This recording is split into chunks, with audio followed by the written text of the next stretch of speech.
But next, I would like to introduce Miri Hunter. So Miri Hunter is a member of MACC, and she's also a multi-talented and multimedia artist. And tonight, she's going to be reading a short story. So Miri Hunter considers herself a professional creative. In this short story poem, she tells the story of how a town quarantine is broken by two of its citizens and leads to a night of chaos and years of broken and misunderstood hearts. Can there be healing between the town and the secret tribal community of the Mojave that protects the desert? Maybe. Maybe the only way to heal this brokenheartedness is through generations of love and compassion. So please enjoy The Circle Turns.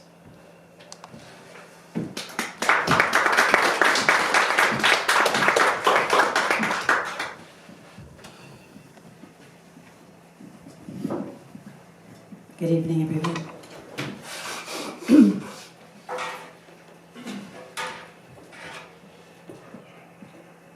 Bone tired, nowhere to go, trapped. Jim looked at Annie. Annie shrugged, bored, apathetic. Jim stood up, grabbed Annie by the hand, and they were off. No more rain, the roads passable. The sun felt healing. At least it felt not musty, like the cabin. In the car, the road moving beneath them, stirring their once laden bodies. No one was out. Silence everywhere. Oh, there was Mrs. Toller. Annie waved. Mrs. Toller waved back from her porch and hollered, "I thought we were quarantined." "Oh, we are." "Oh, well, we were. Well, we need groceries and some gin." As Jim drove, he casually slid his hand under Annie's dress. She let out a soft moan and reached to caress his crotch. Things started like this, like always, a little too riled up, and then, the spirit. That's how they called it. The spirit would just get into them, a sort of possession, a wild look. Jim stepped on the accelerator. Annie let out a loud whoop, and off they went. Holy fire. They raced through town, out of town, onto the vastness of the Mojave. Feeling the call, driving 2 hours into nothingness. And there they were, climbing into rocks to their second home. The fire had started, pulsating. The sun was setting. Food was cooking. A night ahead. Jim, Annie, and members of a long-forgotten desert sanctuary.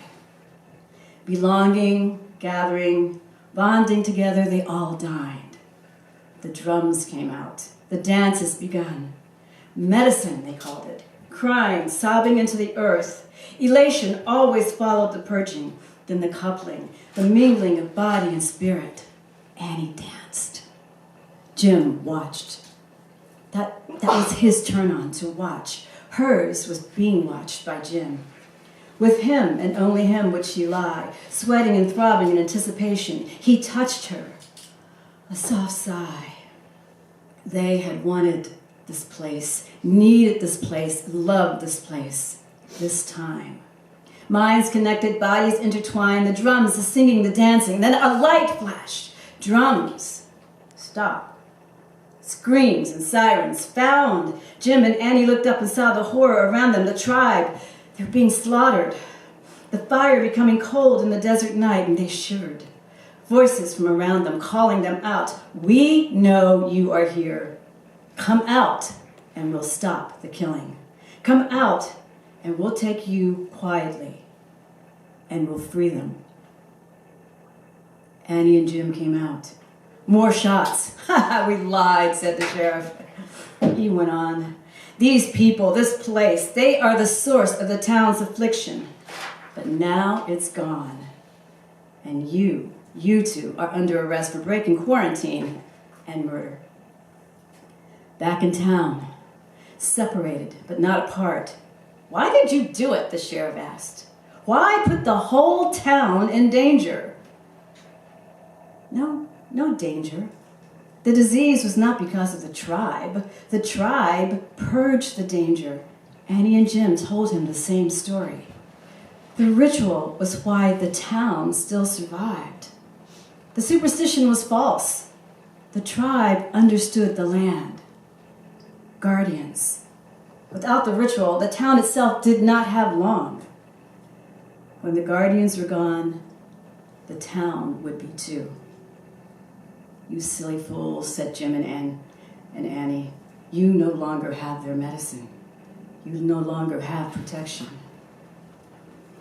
Annie and Jim were killed. The Mojave heat rose, the winds blew, sandstorms raged. It all dried up. The water supply, the food delivery stopped. No one and nothing could get through to the town. One by one, the citizens died. Mrs. Toller laid in her bed, mumbling about a lost cause. A blood stain? No, a chain. No, a broken blood chain. Jim and Annie broke quarantine, broke the chain. No, not that. Why was there a quarantine? She couldn't even remember. But she had to try. That small tribe, she had met them. In her youth, she had known them.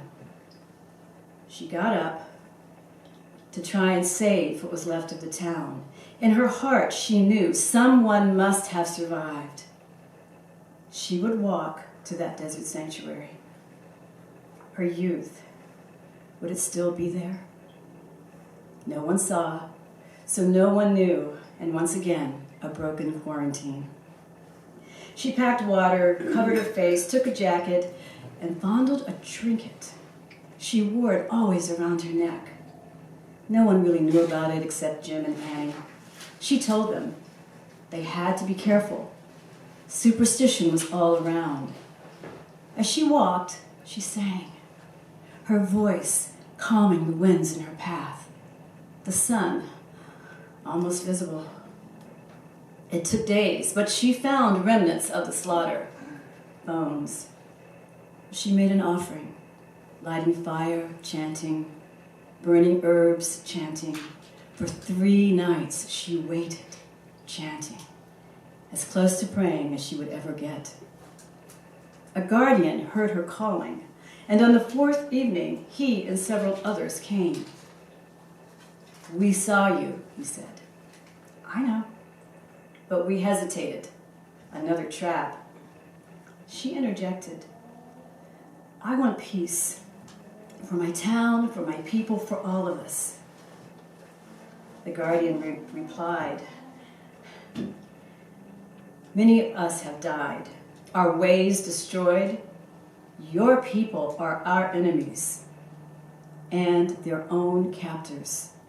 Ignorance, fear, those are your gods. Go in peace or stay, it matters not." She pulled a trinket from around her neck. She offered it to him. He looked at it, studied it, remembered it. "How did you get this?" he asked her. On a night with drums and dancing, he and I were together. The trinket. The guardian took a piece of leather from around his neck. Another trinket, his father's. To the guardian, Mrs. Toller said, "You were safer here than out there. Your blood runs hot with desert desire. I left you, my heart torn. I left your father, his heart torn. I returned in the beginning, but I couldn't stay, and the separation was always too hard. Always pulled in 2 directions. Please help us. One fire, one night, just one more time." Silence. They left her there with food, water, necessities. Days later, they returned. "We have talked." His voice was familiar, like his father's. "Without trust," he continued, "your world is without trust. You live in decadence. You disrespect yourselves. No honor, only self-involvement. We cannot let this go on. Your destruction is your own doing. You, mother, you are welcome to stay. You're also free to go.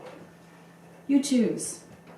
Our home here will go on, and we will grow stronger. We survive to tend the earth. In your death, he continued, the earth will go on. Your sins are purged from her body, and she renews. But now, no more fires, no more dances, no more. Mrs. Toller looked at her son, removed the trinket from around her neck. She wept for herself. Stay here, live, go back, die.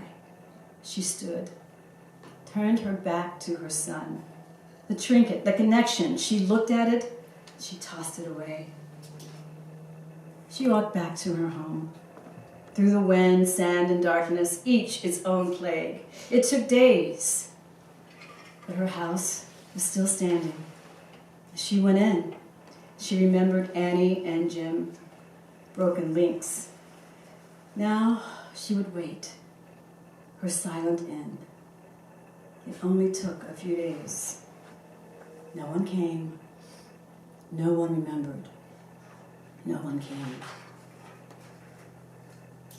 Lucy played, always too far from home. She collected treasures and she hid them in her secret place. It was late. The drums had started. A few more years, she thought, just a few more years, and then she'd be able to dance at the fires and meld with the drums and be part of the cycle. But not tonight.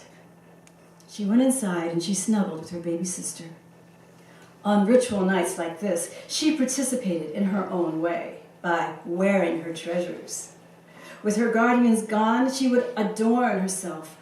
There were rocks made into bracelets, gowned to form a crown, and a trinket, so shiny, like her mom's, broken but beautiful. She applied the trinket to one of her bracelets. She would solo dance just for a while, and she was usually in bed before the guardians returned, but tonight, she waited for their return. She wanted to show her dance, her adornments. They came home. They found her and her adornments, not in bed, but asleep on the porch.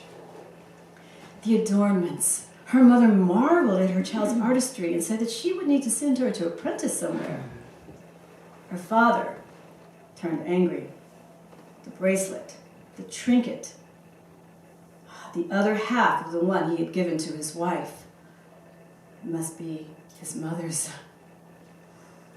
Life went on as he predicted for them. It ended for those in the town, the ones that took and never gave. All were dead years ago. The desert had reclaimed, taken herself back.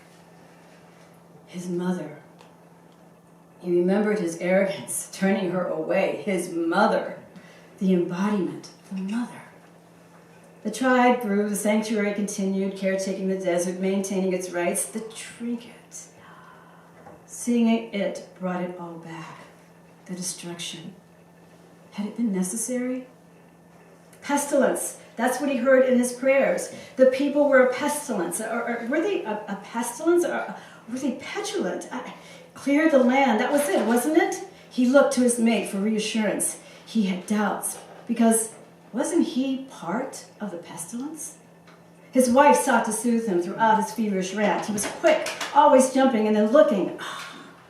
He ran out into the early morning air, ran into the secret chamber of the sanctuary, and there he sat.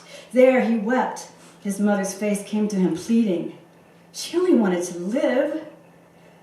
He sliced open his palm with a rock. Could he bleed her blood out of himself, then return with a clear conscience, wholly tribal, unafflicted?